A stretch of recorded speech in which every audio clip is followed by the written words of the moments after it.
Hello, hello, and good morning. I'm Strider, your host here at Author in the Headlights. And today we've got a great show. We're meeting with Peter J. Marzano. Good morning, Peter. Good morning to you. Good morning. And now I happen to be on the Northwest, Pacific Northwest, and you are in Connecticut. Is that right? I am. I'm just about 10 miles north of New Haven. It's the best landmark for us. So we're in different time zones, but we made this work today. That's good. And I love being able to connect all over the world. It's just fun. People I wouldn't normally meet in a lifetime, but I get to here. That's great. That's great. Okay. I'm So thanks. excited. Now, I got your name from Persnicative Proofreader, who has also been on this show, Rita, and she said, got to connect with this guy. He does good stuff. So here you are. Now, your work is based on history, but it's not nonfiction, is it? It is historical fiction? Correct. Historical fiction of World War II, basically. Start a Yeah. little prehistory, and then you go through up into the 45, something like that. It's a trilogy. Is there a name for that trilogy? No, it's become a trilogy. It wasn't intended. That's what I thought. It was written as a singular, and then you just add another and another, and got to that start out with Litany of Sorrows. I did. Litany of Sorrows.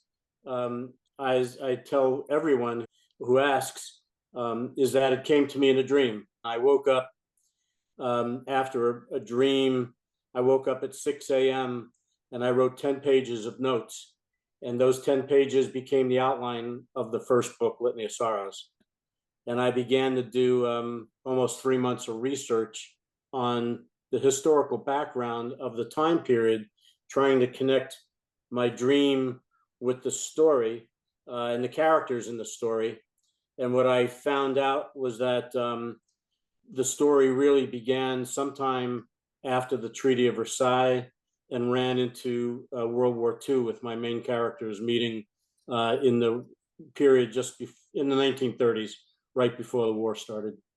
Now, as historical fiction, I personally have talked to a lot of historical fiction authors, friends with quite a few, and what I have found is it takes a tremendous amount of research to do it right.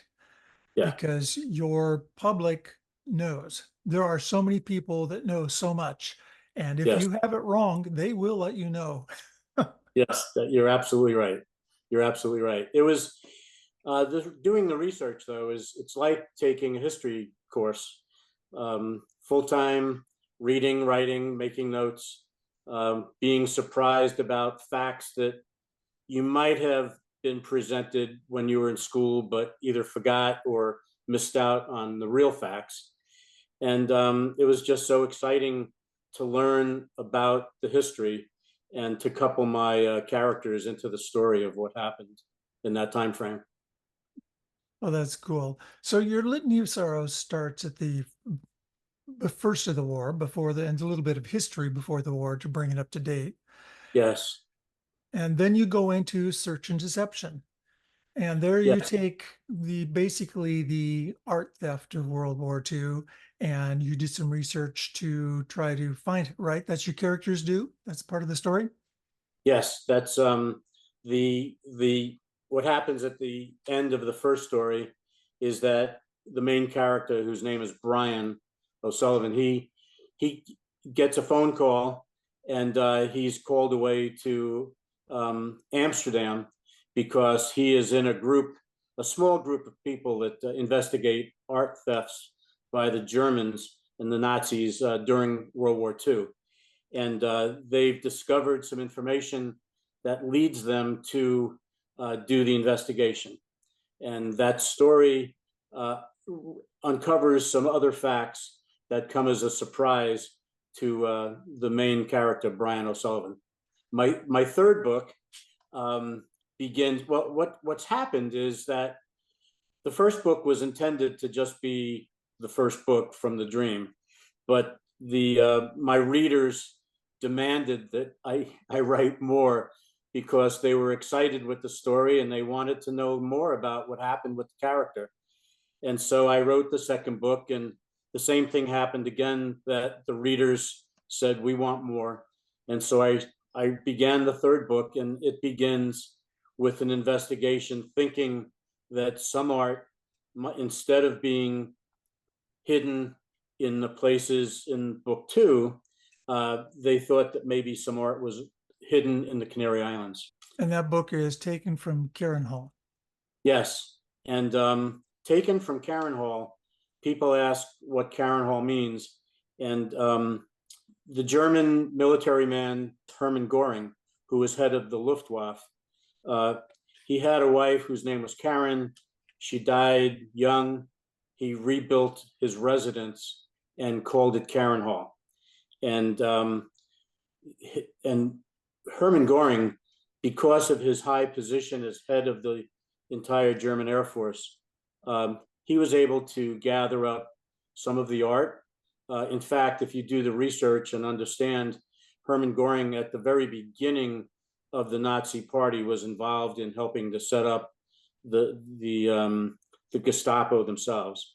So he had great power, and he was able to snatch some art for himself, in addition to the art that was being taken away and saved for Hitler and hidden in, that we might have seen in movies like the Monument Men. My story is not exactly like that, but it's along the lines, but it follows what Hermann Goring might have done. Now, this is great writing. Um, and what I found, especially in your first book, Litany of Sorrows, and the little research I did on, is it connects bipolar political scene, Wow. the way Germany came about and the way it developed um, with Hitler, who wasn't really a big part of it originally, but because of the German political issue from World War One, the way it Yes. evolved into World War Two. Um, Yes. and I do know you've done a lot of study in that particular thing. Yes. The Treaty of Versailles, in which the French and English laid out the terms of the treaty, that Germany would have to pay back those countries for the damages that were done. It really put Germany in a hard financial spot. And in fact, Germany and people in Germany borrowed money from the United States during the 1920s, the Roaring 20s. And Hitler was there at the time in the Nazi Party as it was forming. And he was saying, you know, you can't really trust the relationship with the Americans and the money that they're giving you. And sure enough, when the stock market crashed in 1929, it really put a big hurt on Germany. And Hitler kind of said, I told you so. And his personality and his fame became more widespread in Germany. And at the time, through the late 20s and the very beginning of the 30s, there was a real struggle between the German and the Christian right in Germany and the people that they feared most, which was the communists, and they were uncomfortable and feared the Jews. They thought that the Jewish people and the Nazis and the communists would create an alliance and take over Germany. So Hitler, to make Germany great again, he broadcast his message, which was we have to do what we have to do to push back, and he gained leadership.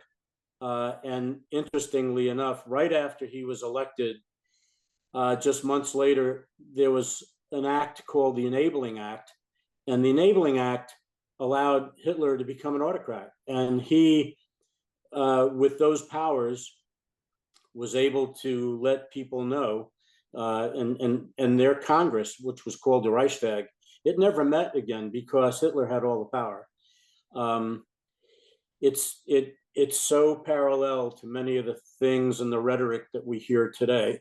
It's scary, but Hitler went on to charge the people, and unbeknownst to a lot of people, they started to collect people. They started to even before Kristallnacht, which was the night of broken glass, which is featured in the book also. Um, they started to collect people and put them into camps as labor to support the development and the construction of the war machinery like tanks and other armaments. I do have read quite a bit about that and how the people of Germany didn't see that. They saw it as a growth. Oh, look what we're doing. We're building and growing, but they did not see it for what it was becoming and how it tore their country down as an end Yes. product because they were looking at the short term of it. And Yeah, and many of them were, many of them didn't see where the camps were. Many of them didn't even believe what was being done. The people in southern Germany really weren't aware of what was happening in northern Germany, where more of the camps were located. It's amazing. it's it It's is it's it is absolutely amazing. amazing, and history not remembered will tend to repeat itself, and Yes. that's a scary thing, and that's part of life and part of what we have to grow through and learn from and remember so we Yeah. don't go through those things again. I might add that in the process of writing the first book, Rita, who was my editor, and many of the alpha and beta readers suggested that I take much of the historical facts out of the story part. And so I actually wrote a separate chapter. It's in the back of the book in Litany of Sorrows, but I also extracted it from the book and it's on my website. It's called The Historical Background. So if a person were to go to my website, which is peterjmarzano.com, they can find the historical background, and that'll give them a bit of a summary of, for people our age, it's, oh yeah, I forgot all about that. And for some younger people, they might say, gee, I never knew that. And it gives them context for reading the story. It does. I have read that, and it is really well written, and it is basically a chapter all of its own. Yes. And it should be read. If those of you listening, look into it and read it and remember and learn maybe some of history, Treaty of Versailles, and how that has so created what happened. Even attempting to do good, we ended up getting things crooked, and that happens too in life. As much as you try, sometimes it doesn't go right. But that's history. Our future history is created by us, Yes. and we'll see what happens there. Yes. Yeah. Absolutely. Now, what happens next? Do you have another book that you're working on, or I know you have a Kappa event, which is a Connecticut Authors And Publishers Association meet, Association. Yes. and you're going to be in that in November, I believe. Yes. But do you have any more Yeah. books you're working on? I have been asked by many of the readers already who read book 3, taken from Karen Hall, if I could please write book 4. so so I think I can't call it a trilogy anymore That's either. right. A continuation of the story. It's a continuation of the story, and I'll be doing some book signings. I did a book signing in Staten Island where I grew up a couple of days after the book was launched. And I'll be doing more book signings this fall, going right into the Christmas season. Awesome. Awesome. Hey, we're running out of time here, but I want to thank you so much for spending part of your day with us, for writing good books, Thank you. for Rita for saying how you need to talk to this guy. Thank you, Rita. Yes. Yes. And for the rest of you readers and writers, I want to say thank you for spending some time with us today at Author in the Headlights, sponsored by DurhamandPublishing.com. Check out our webpage there. You can find Peter's books there, along with a whole bunch of others. And until next time. Thank you very much. Appreciate the time with you. Take care.